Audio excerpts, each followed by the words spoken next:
Okay. Everything back online. Not yet? Yeah. So is Moshidi still there? Yeah. Have we met each other?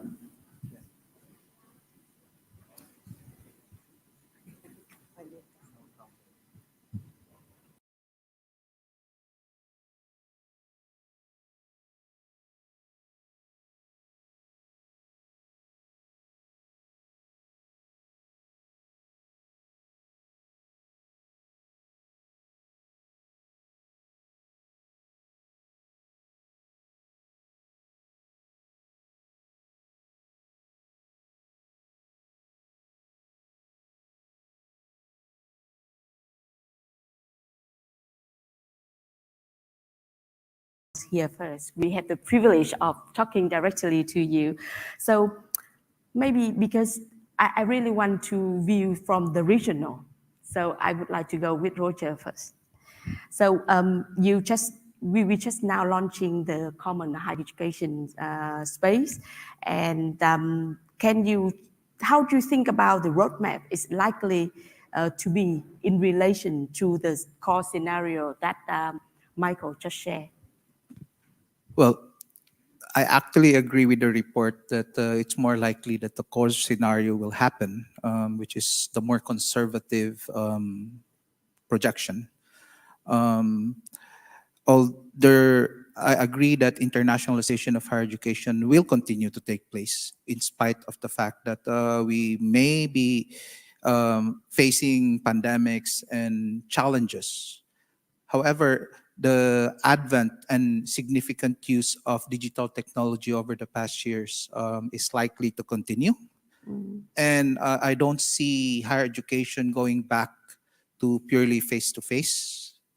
So it will be a hybrid delivery mechanism, although how it develops further in terms of actual qualifications and recognition is something we need to look at for further research because that's too far for us to actually predict. And I agree with Michael, we cannot actually predict actual scenarios because things happen along the way. But the technology is there. To a certain extent, I do think some of the issues on the more optimistic scenario in terms of increasing access to internationalization through digital technology and digital transformation is likely to happen. And there will be a stronger focus on partnerships, particularly through COIL. And the other thing there is there will be a stronger focus on internationalization at home, or basically, hopefully, comprehensive internationalization, given our experience during the pandemic.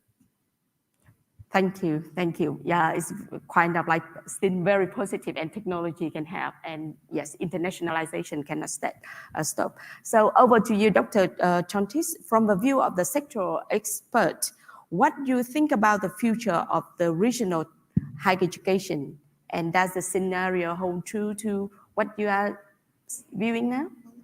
Thank you very much. I think the core scenario is very balanced.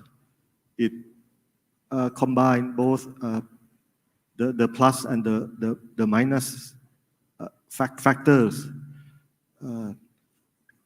In contrast to the other alternative, which the pessimistic one is very minus, and the one more open and inclusive is too much positive. From the university's perspective, like the ASEAN University Network, we also around the year 2018, we were very concerned about the changing world of work and the impact of technology. That's why in that year we established a thematic network on technology enhanced personalized learning. Right now, the core group is the Singapore Management University and University Malaya and Mahidol University are from the core group that tackle how to adapt the technology to make it more a personalized learning service for our students. But on the other front, we also have a thematic network on the libraries, our university libraries. Around the same period, 2017, 2018, our libraries also get together, doing quite the similar things here, discussing about the scenario for the university library, the result of which pointed towards the learners or the student as the center. Because what worried our librarians is the changing behavior of learners. That's why libraries have to adapt it by using technology as an enabler to adapt to the changing behavior of students. And not only that, they need to strategize how to assist the lecturers or the academic staff in many ways, not only to catch up with the new behavior of students, but also to do the digital service to the academic staff. For example, how to publish online, how to do the research online research. Those are the changing strategies that our university libraries have been doing, happened before the pandemic. My last point is that among the presidents, rectors, and vice chancellors of the AUN, it's themselves, what worried them a lot is the ability of the student to learn. So lifelong learning is now at the core of our presidents and vice chancellor main concern. And at the core of this lifelong learning is also coupled with the thinking skill. We discussed, for example, we look at the book called Can Asians Think? It's a very challenging book. And we thought that we need to develop thinking skills of our students. Otherwise, there's a missing link. You can be good at technology. You can be good at a specific subject. But underlying that, can you think critically? Can you think logically? Can you think creatively? That's what our concern. Thank you very much. Thank you so much for a lot of thoughts, and especially the reference to the student and the skill for learning and adaptations.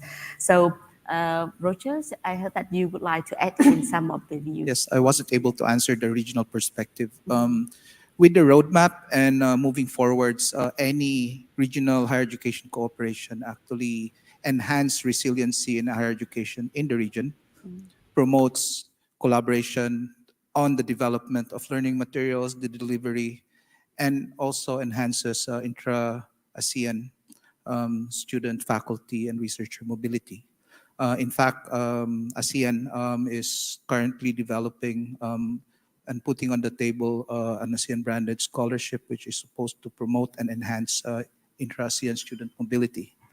So that adds on to the scenario that internationalization will take place face-to-face or digitally, whichever. I think it will take place in both delivery mechanisms. Thank you, Rogers. And we now moving to like the country priorities. And my question to Dr. Thuy is that can you share about Vietnam higher education priorities in terms of regional and global integrations? And how much is it been aligned with the ASEAN higher education roadmap that Roger just mentioned, and also the scenario? Yeah, thank you very much for the question. That's a chance for me to share about the priority of Vietnam's higher education development strategy, which is still a draft right now, but it will be, Yeah. will be signed by the Prime Minister by the end of this year. So in the strategy for higher education in Vietnam for the next decade, we put a very strong emphasis on internationalization. And this is inevitable for further development because we think of ASEAN as a regional common labor market, for example. As you can see that we provide the human resource, the high quality human resource, not only for a certain each of the countries, but we look forward to a larger extent to the region. And that's why internationalization is a very of high priority. So in which we are implementing, we push up, speed up a lot on the implementation of VQF, Vietnam Qualifications Framework, in alignment with the HUIF. So we work together with the team and also our international experts. This helped a lot in credit recognition, in the student, staff, lecturer exchange, and we also show the students a pathway to go forward, top up education, for example, and other TNE programs. And next, accreditation and assessment, quality assurance, up to ASEAN standards and other international standards are also very important right now in Vietnam. So the universities in Vietnam are well aware of the importance of those things. So that's very good signal as well. We also have a priority on university autonomy and accountability. That's very important. So the sharing, international sharing of experience and your example of success, that's very important for our higher education institutions. We are right now also encourage the international prestigious universities to open their campuses in Vietnam. And we also try our best to attract international students to be present in Vietnam to increase the interactions between Vietnam and other countries in the region and internationally as well. That's at the system level. Talking about the university level, see that the English taught programs are now very widespread in Vietnam. The TNE's program, more and more international students coming in, and we are improving our students' skills in English. That's very important as well. So the bilateral collaboration between higher education institutions in Vietnam and foreign partners increasingly receive the attention and the investment from our manager, our governors as well. So in terms of collaboration, in terms of research, in terms of student mobility, in terms of governance experience, etc. And especially, we are talking a lot about digital transformation, the improvement in digital skills for all stakeholders, right? Not only students, but our staff, our lecturers, our policymakers. We have to improve ourselves with the digital skills in the new environment, and then in the scenario, I can see that. And this is very important for the lifelong learning as well. We cannot stop learning, right? Otherwise, we will be outdated. So I think the roadmap that we had today, we launched yesterday, is so important for all of us.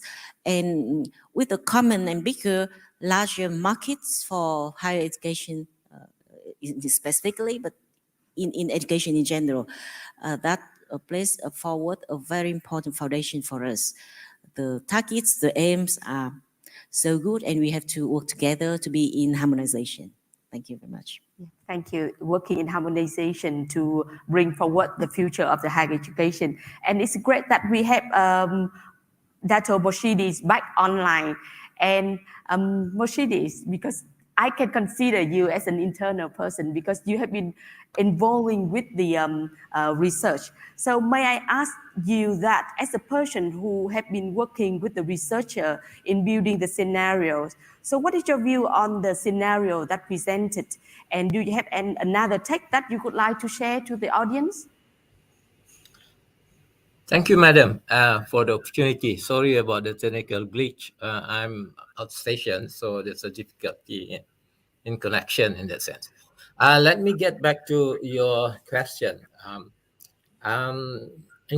Mike has presented an interesting scenario for higher education in future. I participated in the scenario discussion. What is interesting is that it is a qualitative approach towards scenario planning. It opens up a broader narrative about what's going to happen. Yeah. But one interesting observation that I can take is that a lot of countries, especially within ASEAN, they have before this undertaken scenario planning and futures planning, right? The pre-pandemic scenario planning for Malaysia, for example, and some other countries within ASEAN. And then here we have the pandemic, and the group that Michael has presented is a scenario, a post-pandemic scenario, right? Am I right, Michael, in that sense? I got it right? It's a post-pandemic scenario planning. It is, I think, pertinent to look at what had been undertaken at each of these individual countries in ASEAN in particularly, in the pre-pandemic scenario planning that they have, and compare that to the post-pandemic scenario planning that you have in mind, and see whether there's any significant differences between what they have done before this and what you are planning to do in terms of scenario planning. It's a good work that you have undertaken here to be a guide to many of the countries in ASEAN. But my take on it is that many countries in ASEAN has not moved beyond the pre-pandemic scenario planning document that they have. Moving from the pre-pandemic to post-pandemic takes a lot of time and resources, and many of them have not moved into that trajectory at the moment. So one of the elements that we need to emphasize in the scenario planning that you have is to look at, in the context of ASEAN, to what extent the past scenario planning that they have, compare that to what you have in mind in your post-pandemic scenario, and see what are the constraints and the limitation that you can expect in the post-pandemic scenario. I guess that if you take Malaysia, for example, they have undertaken a scenario planning for the Malaysian higher education before this. And listening to Mike earlier on, if I can put that side by side with the Malaysian scenario planning, there's a lot in Malaysia that they have not moved on to in terms of the post-pandemic scenario planning. I think that I'll leave it there for a while. We can discuss that further. Moderator, Madam Moderator, over to you. Yeah, thank you, Moshidis. You raised a question of like open up another area for us to think about. Is that I would like to also raise a question to the panelists here. Is that if we are going to, like British Council is going to conduct the research and also build on the scenario. So what the major change and issue that you feel might not been captured or it should be revisited from what we just shared from 3 scenarios, because it's also in alignment with what Moshidi just shared, like our thinking of the futures. So may I go first with Roger? Okay. One of the changes recently, particularly over the past 5 years, has been a refocus on the TVET sector. Micro-credentials, MOOCs, and has been focused on skills development, basically to build back better, to ensure that people get reskilled, upskilled to go into the labor force. This is something which will impact internationalization of higher education, especially if there's no agreed mutual recognition agreements across the region for skills, or even particularly for the skills courses and programs. So that may be something of interest for Michael and the team to look into. Thank you. The TVET into the context of the skill and micro-credential. So, yeah. To answer the question, to me personally, I think the core scenario presented by the British Council already captured one of the very crucial point on the uneven or an unequal development within our higher education sector. This is because perhaps we need to factor in the whole number of the higher education institutions in the ASEAN region. The number is very huge. It depends on how you count, between 6,000 to 7,000. And the core scenario that outlined here, this factor is very true, that we are moving toward the uneven and unequal development. Another factor that is very much interesting here is the shifting east that mentioned in the presentation. But perhaps we have a kind of tension here between the force of globalization, intention, with the force of deglobalization, meaning that partnership worldwide is still the way forward. But on the other hand, a reduced scope of a geographical partnership, or in other words, the clustering of a smaller regional cooperation, which is the main force of deglobalization, will be another side of the tension. We can expect to see a more intensified partnership among our universities in Southeast Asia with the East Asia, like China, Japan, and Korea, and perhaps moving a bit to the left to India as well. So those two factors already captured in this core scenario. Thank you. Thank you. Over to you, Dr. Thủy. Yeah, when you look at the scenarios, normally we think about how the environments around us are changing. It keep go balance or upwards or downwards. But I think in higher education, we are more interested in those food for policy making solution process. It's very important to show the specific recommendations for each of the scenarios. For example, we need to see how our higher education institution system should be reshaped, or should be reinvested, should be de-invested, or how to make it more efficient. Each of the sectors, or you have to reallocate those universities or those measures of education, for example. What are the new trend the future, the coming measures for us to think about and to design to go in advance, so that to prepare for those scenarios. So I think that's very important for us to make the policy makers to have more materials to think about the future.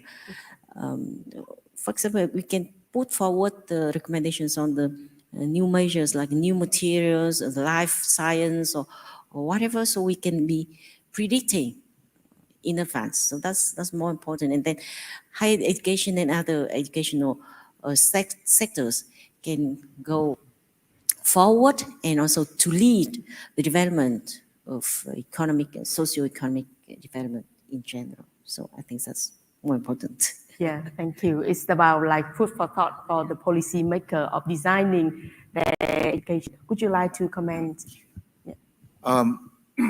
Just forgot to add the impact. We're talking of demographics, but we forgot to discuss the impact of the demographics, particularly in East Asia, China, Taiwan, Japan, and Korea, where they have a declining student population, and the impact of ASEAN student population moving across outside of ASEAN to study. So that's one aspect.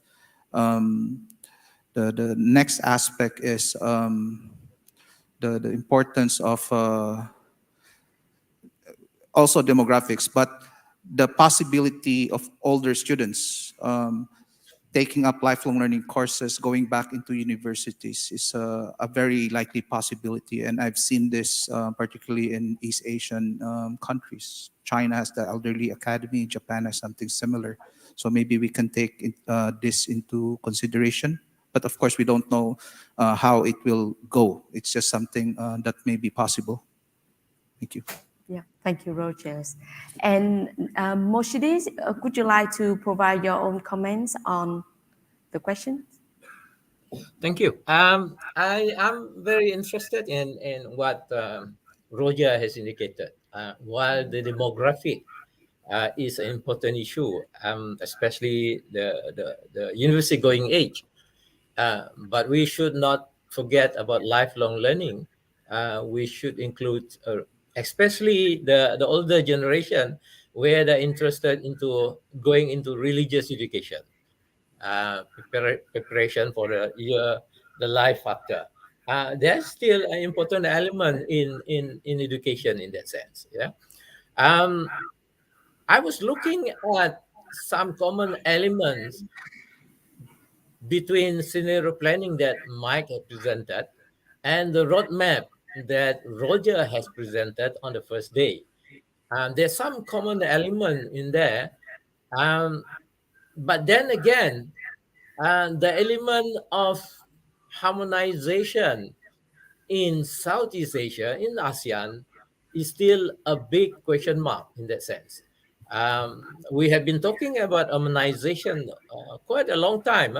Roger can correct me if I'm wrong in that sense. But that element has not been presented quite sufficiently clear in context of the scenario, especially in context of ASEAN in that sense. I'm not sure about the rest of Pacific, Asia Pacific, and other part of the world, but in context of ASEAN, that element of harmonization need to be embedded well in that scenario planning that we have in mind. Yeah, I think that's if that's it's in, then it jives well in the roadmap that Roger has presented with the scenario planning. If I can remember, even in before 2000 to 2009, 2008, or even 2010, we have been talking about harmonization. We are still grappling. What is the effect of harmonization in context of post-pandemic development in our education system? Are we going to develop a new trajectory based on harmonization in the context of the post-pandemic? Um, I mean that's a tricky point. In the past, we have scenario planning, but a lot of the elements that we take into account in scenario planning is something that we can see it coming. There are some indication, there are some pre-warning, but in the case of viral infection and all that, we are beyond that. It's just beyond our comprehension to predict those things. If it's technological development disruption, we have been talking about it for quite a while. We can see it coming. We can input that in our scenario planning. When it comes to virus, disease, and all that, we are at a loss. We are able to predict about war coming because there are indication between countries, conflicts, and everything. So we can build that into the scenarios. But when it comes to disease, we are the loss.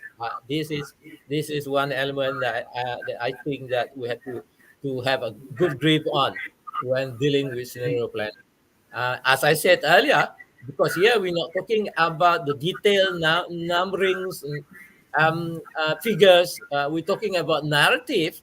So I think it's a good opportunity and positioning for the group to think about the broader narrative of what's coming in terms of scenario, rather than the detailed figures, because that will be off anyway when we're dealing with scenario planning. Thank you. Thank you, Madam Moderator. Thank you, Mercedes. I really like what you just shared because it also brings us to another questions that relating to the harmonization. So, given the context of internationalization of higher education and regional integration and harmonization, what do you think the next big driver of change? Will it be the roadmap of the implementation of the UNESCO Global Convention on Mutual Recognition that you just mentioned about the mutual recognition, or adapting to the finance reality of the global slowdown or technology disruption that will really be the engine or for change? So, Roger, would you like to start first? Because it's about the harmonization. I would like to hear from you. Very difficult question, but thank you for asking. It's very relevant. Recognition of higher education qualifications is not new. It started in 1963. The UNESCO convention started, regional convention started 1963 onwards. In the region, it's 1983. And then we had the Tokyo Convention 2011, and quite recently the Global Recognition Convention in 2019. It's not mandatory, it's voluntary, but based on certain principles and agreed principles of transparency and ensuring the rights of the students in particular to get recognition for the qualifications earned. In relation to that, mutual recognition, once we actually get it running effectively and smoothly, can be a major driver for internationalization of higher education. And I think the global conventions, both including all the regional conventions, highlights the importance of recognition of higher education qualifications. Take note, I would like to highlight that not only higher education qualifications, but professional qualifications as well, which we're talking about the economic community. In the region, we're talking about ASEAN community, ASEAN economic community, mobility and recognition, where people can move across countries. It's not exactly happening yet, but there is a start. As to Morshidi talking about harmonization, yes, we've been talking about that. We've been writing about that. But over the past years, particularly with support from the EU Share program since 2015, the region has significantly focused and built capacity, also built frameworks, which to an extent eventually made the higher education system in the region much more mature than it was about 10, 15 years ago. So I think there's a significant possibility of pushing for harmonization. Take note, it's not up to us. We can put the agenda, but how it actually works or how fast or slow it works is up to how, we build on consensus. So how the consensus building and buy-in from member states and eventually stakeholders are things that are beyond our control. Thank you. Yep. Thank you. what will drive the immediate future of this ASEAN or Southeast Asian higher education sector? Three things from my perspective. First is the thing that I mentioned yesterday, is the ranking game. This will drive the university. Secondly, I'm looking at the director here, how government will invest in the university. And government is facing a dilemma here, because the first lesson in strategic planning is that you invest in the high impact area. You're not spreading out the money equally to everyone. Thirdly, and this point is very much related to the factor presented in the core scenario of the British Council, which is the war for talented graduates, meaning that it's moving down. The war is moving down towards students right now. If we look at how the scholarship scheme spreading out right now this year, we have scholarship from China, we have scholarship from Japan, from Korea, and from India pouring in right now. I don't know, but to the AUN is pouring in right now. So the war for talented people has moved down to the students as well as the academic researchers. So the third factor is how students perceive where they want to study. Okay, thank you. Thank you. Dr. Thuy.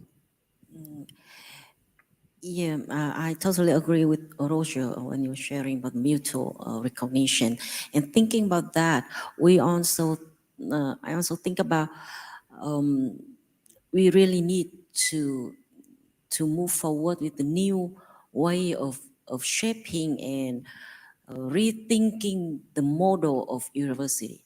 We now have cyber universities, digital university, and with the mutual recognition, the universities can easily go beyond each frontier. And you can see in universities in Thailand, in Vietnam, in Indonesia, when we share the same standard with mutual recognition, and then it can become a cross-border university model, something like that. And students can move easily between countries in the region to study in different environments, and then they learn, they grow, and they can contribute a lot to the common space. So I think rethinking about the model, how to shape our university network is very important too. Thank you, Dr. Thuy. May I ask Buyung if we have any question from the audience on online? So I would like to open the floor for questions from the audience on at the conference room. So you are invited. Yeah, over to you. Could you? Yeah, please. Does it work? It doesn't work. Sorry, you have to stand up here. Yeah, thank you. Hello. So my name is Nhan Vo. I'm working for CML Righthead. We are a regional center specialized in higher education and development.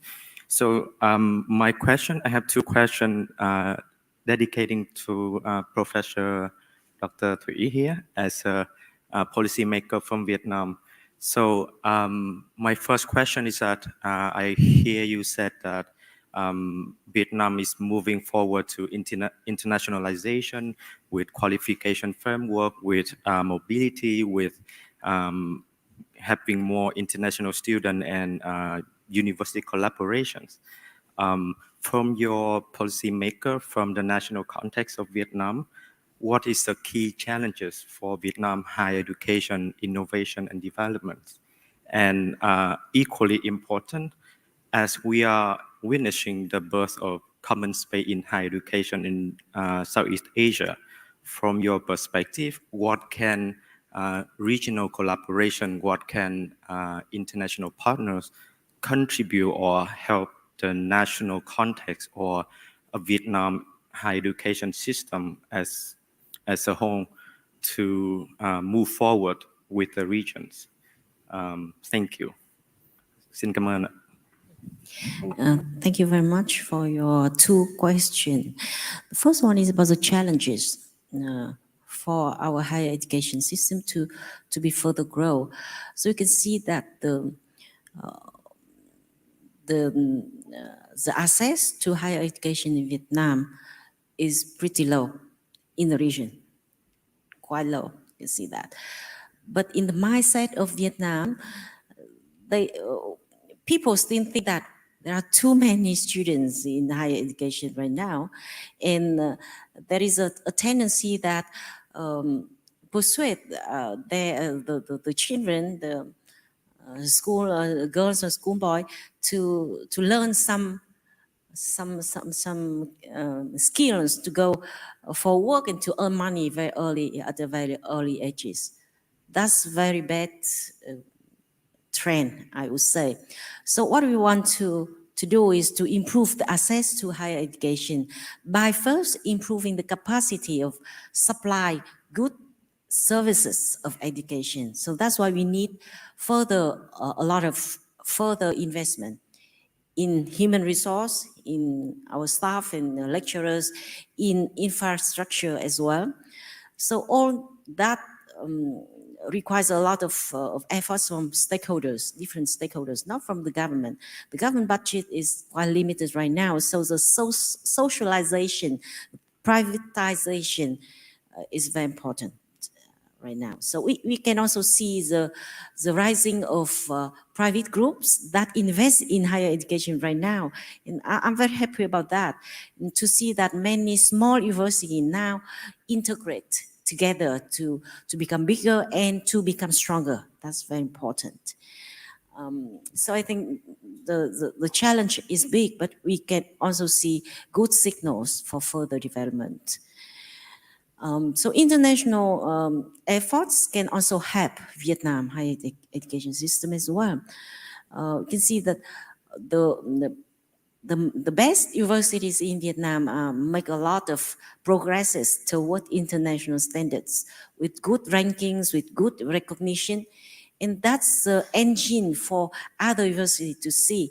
And autonomy, university autonomy is very important. When it's boosted, it can create a lot of motivation for the for the university itself to integrate, to internationalize, to learn more experience, to do themselves more efficiently with the same investment, right? The same money, the same people, but then to do it efficiently, effectively. So it showed that even the government budget for higher education, I don't talk about education in general, for education, higher education specifically, is very, very small compared to the region in the world. But the growth of higher education for the last 10 years are significant. Is highly, and it's stable as well. So I think that's one of the factors that should be internationalization. Without that, we cannot improve our own quality of education. And our people are sent abroad to do their research, to get their degrees abroad, and then they go back to contribute to our own system. And the exchange of international experts as well. Many foreign partners, they want to come and even stay to work in Vietnam right now. Very good environment, very safe, very things are very cheap, food is so good, people are nice and friendly. You can see that it's a very good environment to stay working here. And I think that's a very good tendency, and we can see, we can look forward for further development thanks to the collaboration.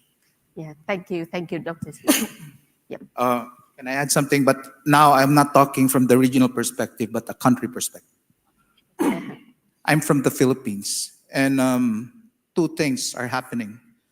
2017, there's the Universal Tertiary Education Act, which gives access to public higher education, which means increasing access. So there's going to be more students going to higher education paid for by public money. There's also subsidy to the private sector, but to a limited extent. It's one aspect.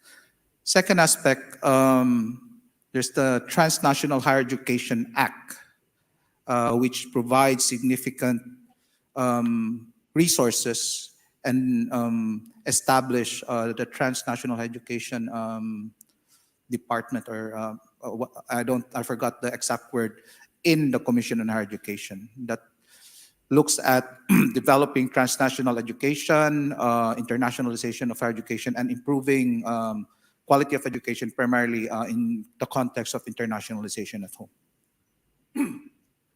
Recent development, the Department of Trade and Industry, although it's not officially documented, is in the process of putting education as part of a service industry for export. It's an economic business. So with such focus and focus on economy and education as an export commodity, that adds into increased focus on education in the Philippines. So basically, I hope that adds something to the discussion. Thank you. Yeah, great that you can share from the regional and also from your own country's perspectives. And we had one question comes up on online. So the question is, what framework or model for higher education should we take to move forward to nationalization? Or should we create a new framework, and how to integrate it? So who would like to answer this question? Over there. What framework? Oh, can I have the question once again? What framework or model of higher education should we take to move forward to nationalization? Why do people ask very difficult questions? To be honest, in ASEAN, and actually in any regional collaboration, particularly for higher education, it is a common discussion for everyone, particularly the member states, to discuss. We need to, in the ASEAN region, we build and work on consensus. Everyone has to agree. So any regional frameworks that we have now that has been agreed upon is valid. And anything that we agree on consensus eventually across take note, all member states will become valid. However, that does not mean it remains forever. It can be improved, innovated. It can be updated based on the current context or future scenarios that we're talking about. So I'm not going to say which framework, because first, it's not up to me, or not even up to the ASEAN Secretariat. It's up to the member states. And the key word is we work the ASEAN way, which is basically consensus building. Thank you. Hope I answered it. Yep. Thank you. All right. So Moshiri, would you like to address that question? Okay. I'm not representing Malaysia on that sense. I'm speaking from my own personal perspective on this. If you're thinking about what needs to be done the next few years, you got to understand first what are the impact of pandemics, and what are the likely scenarios based on the pandemic context. It is to me a touch and go kind of thing. Roger has mentioned about it's up to the member state. Some member states are not in position or not in a capacity to think of what needs to be done in the next 1 or 2 years in terms of the higher education framework that they have in mind. And many, I presume, is pursuing higher education on the basis of the pre-pandemic context. I may be wrong, Roger, but it's what I see. They have not been in a position to move forward in a post-pandemic higher education system. Yeah, if you look what has coming out of pronouncement from the ministers and top officials, it is a reflection of what has been coming out from these countries in the pre-pandemic context. Not much have been said in terms of the new higher education framework in the context of what Michael had been saying in context of the future scenarios. So it is, in that sense, as I said earlier, a touch and go kind of context in terms of the development of higher education. If we are depending on the member state to move forward in this, yes, good and fine, the ASEAN way, but it will lead to competition rather than cooperation between the states in ASEAN in that sense. Everyone will be trying to move ahead in competitive context rather than a collaborative context, because they are moving on their own speed and based on their own aspiration. Yes. That is my take on that, Madam Moderator. Thank you, Moshidi. Yeah. Well, to a certain extent, I do agree with Morshidi.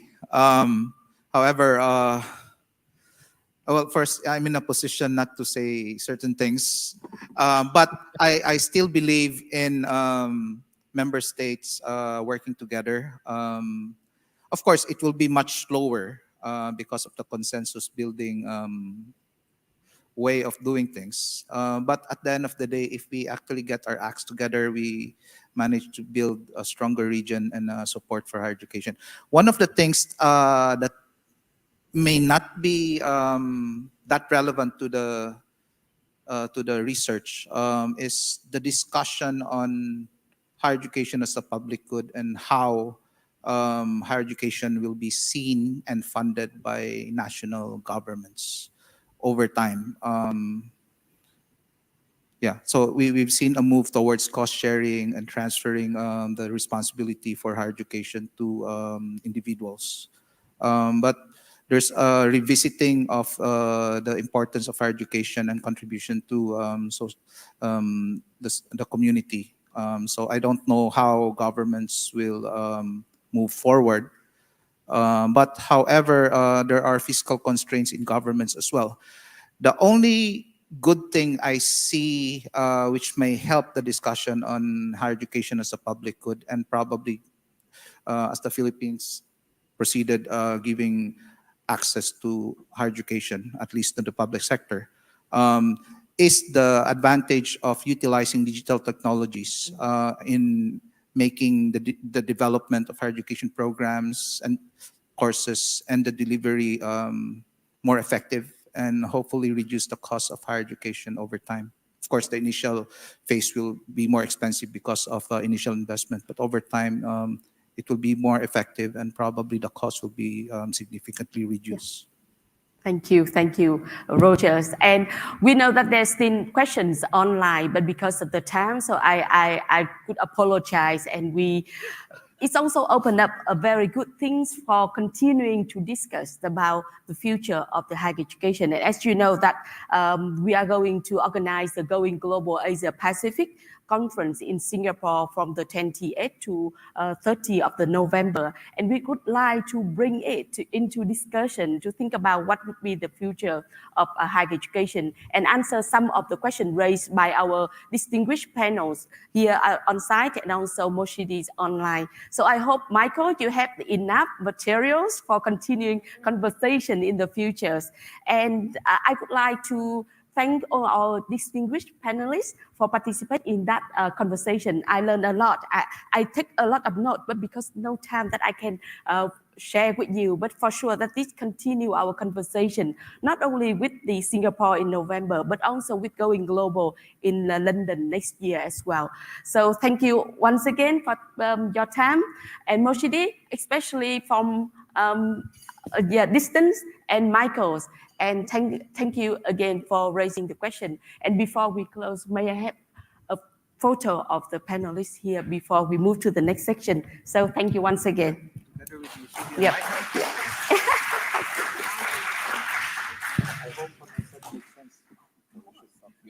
and Michael, you should stay online so we can include you in. I'm so that Yeah. I'm afraid that somebody might kill me. Okay.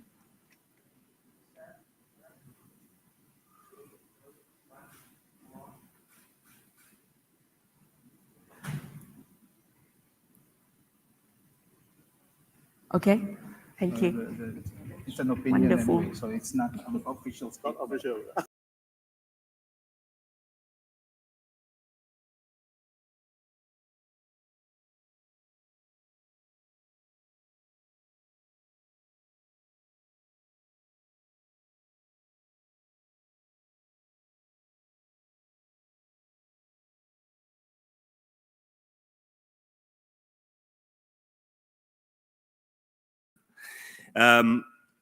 I suppose we didn't really know where we were 15 years ago. We didn't know what would transpire 15 years ago. So, but I think what we can concentrate on now is the here and now.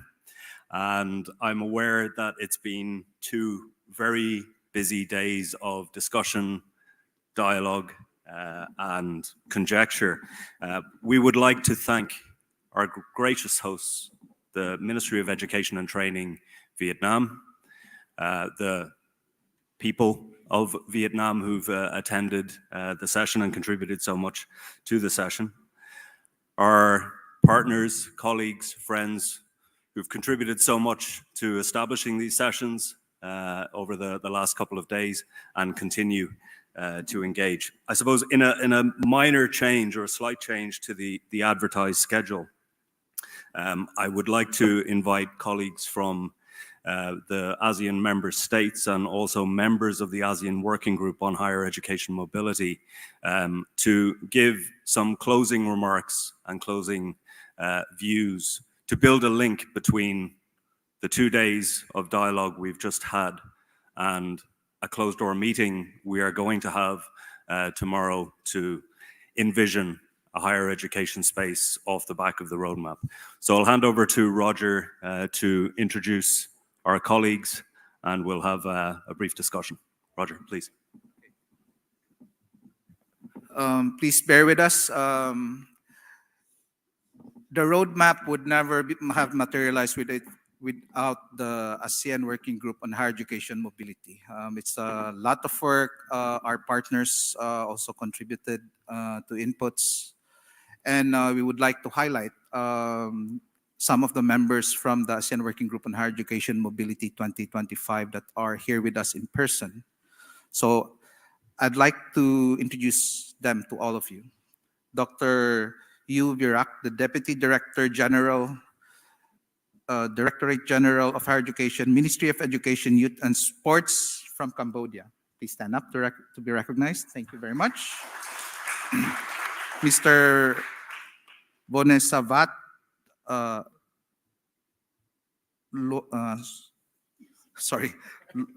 Luanga Mat, technical staff from the Department of Higher Education, Ministry of Education and Sports, Lao PDR.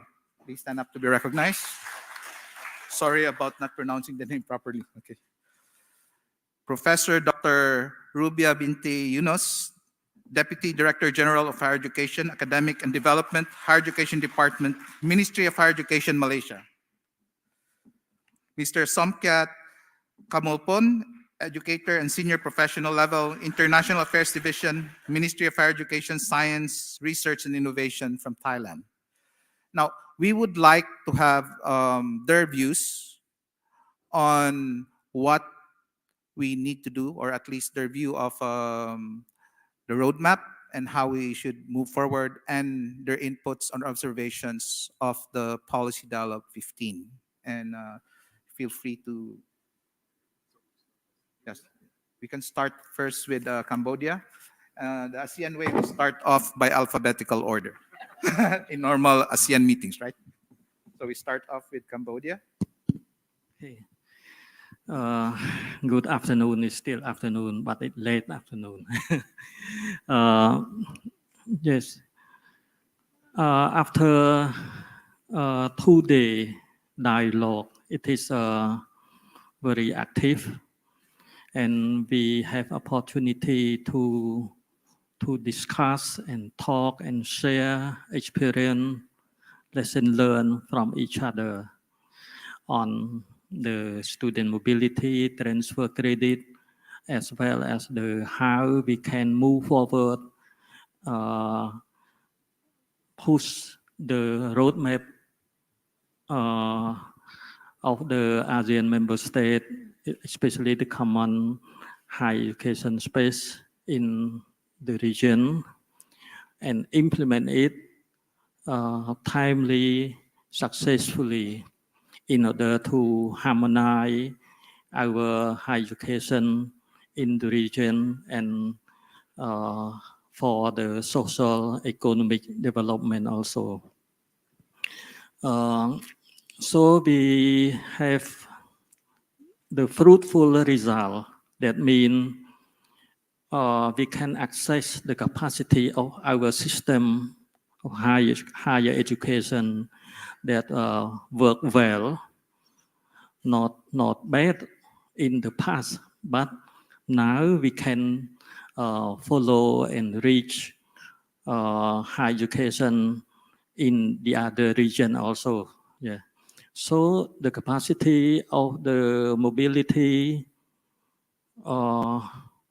in this aspect, we can see what is hidden behind us that we cannot see. That means the quality of training, the making trust together, that we can exchange, we can mobilize our learner, and also the capacity of the system, especially if we have no this kind of aspect, so we cannot move forward. Yeah. Of course, we need also the concrete plan that can be implemented according to the roadmap and align with our plan, with our reform in each country, in each ASEAN member state also. That is, we can readjust the reform of higher education of the country and align with our vision, with our roadmap. This is a very important event that conduct today, during the 2 days, and we thank to the SHARE program, the organizer, the stakeholder from the government, from the university and organization, all that come together and sit and talk, and also the online practitioner that can share with us. And thank you again. Thank you very much. Can we hear from Lao PDR? Good afternoon, ladies and gentlemen. For today is run the roadmap on. I'm from Lao PDR. In this university, we conclude at least the MOU, MOA for future exchange, particularly university. Also, we approve and regional with local and international. Private is the company organization for the cloud event scholarship. Cloud studying scholarship about list the grant fund of the student exchange at each university. And also, we prepare the detailed schedule for the long-term family of student exchange. Is the government Ministry of Education and Sport. We implementing established governmental policy on the academic credit transfer in Lao higher education. Is we will giving permission to university to transfer academic from overseas, just only program exchange. And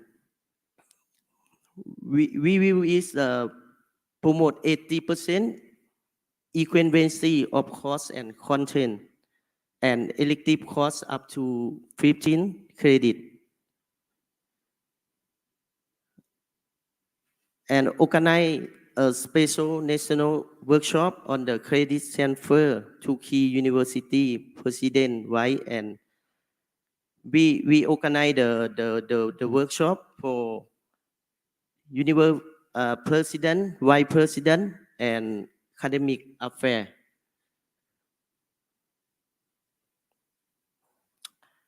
And also for we have the improved structure management guideline and for international cooperation of 5 University of Laos. Is also we develop the guideline for international cooperation, also development recognition for higher education. Yes, thank you. Thank you very much. Can we hear from Malaysia? Thank you so much, Roger. I'm Rubia. I'm actually from the Ministry of Higher Education, Malaysia. So for the past 2 days, we heard a lot about mainly related to mobility, credit transfer system, and things like that. But I think when Roger presented the roadmap on to have a common higher education space, especially in Asian, I think that should be the first step that we should embark on, because based on that roadmap, there are 5 key areas, 6. Okay. Okay, maybe 6 key areas.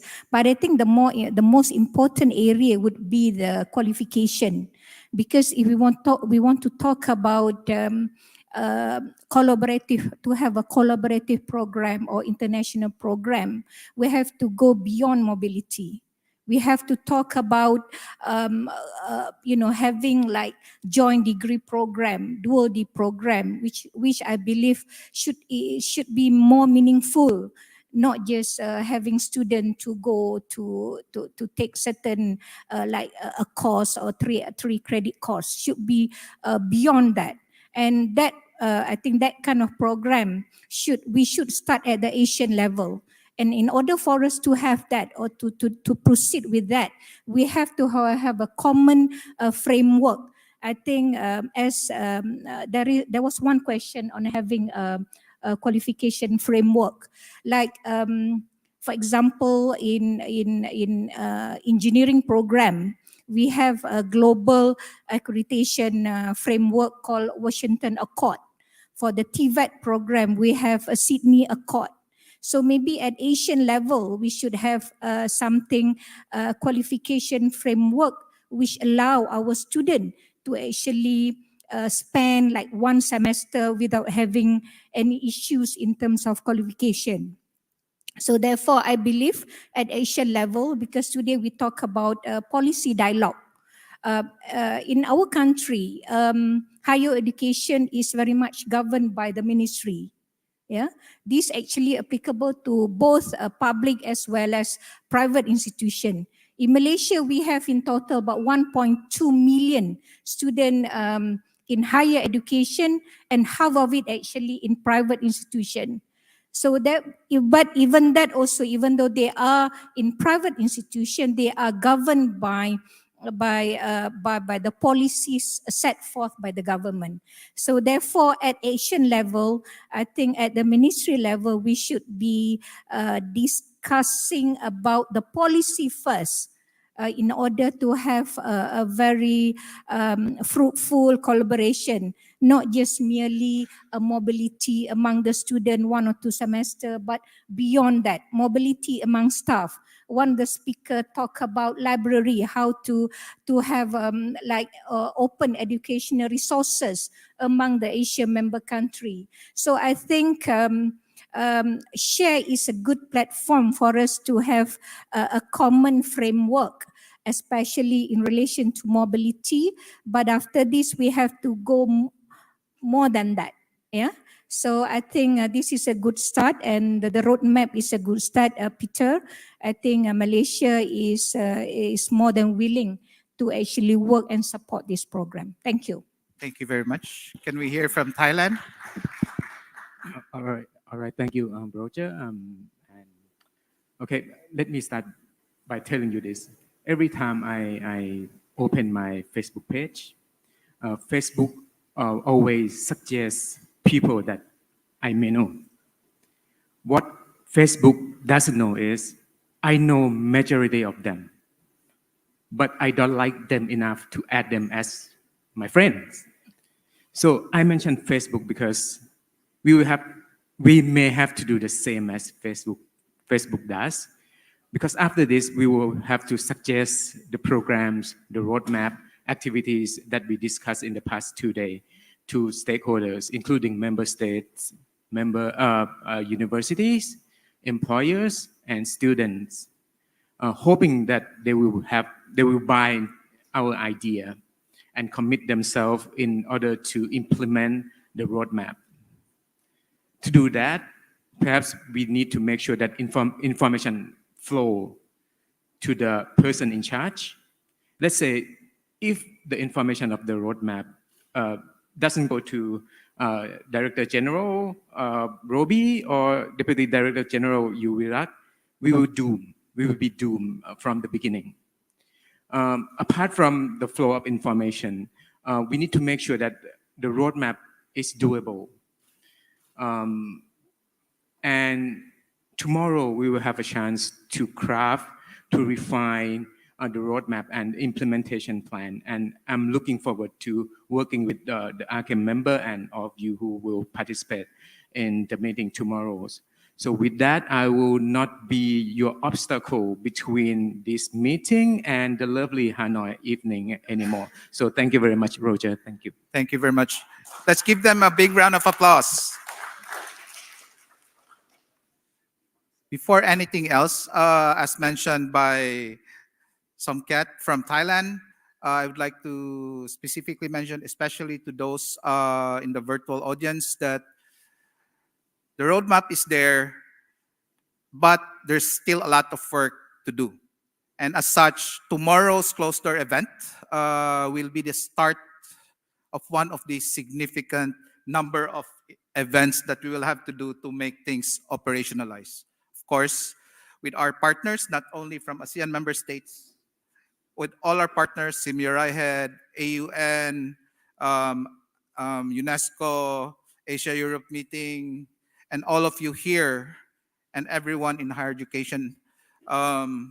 We look forward to hearing from you, and basically we work together to make the Southeast Asian higher education space a reality. Thank you very much.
Thank you very much. Thank you.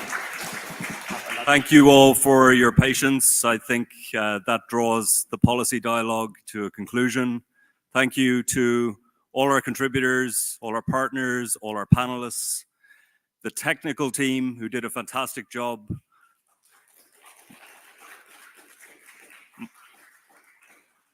My many thanks to the SHARE team, across the consortium who did a fantastic job as well. And thank you for giving us your time and your inputs, your expertise. We look forward to continuing the conversation. Thank you all.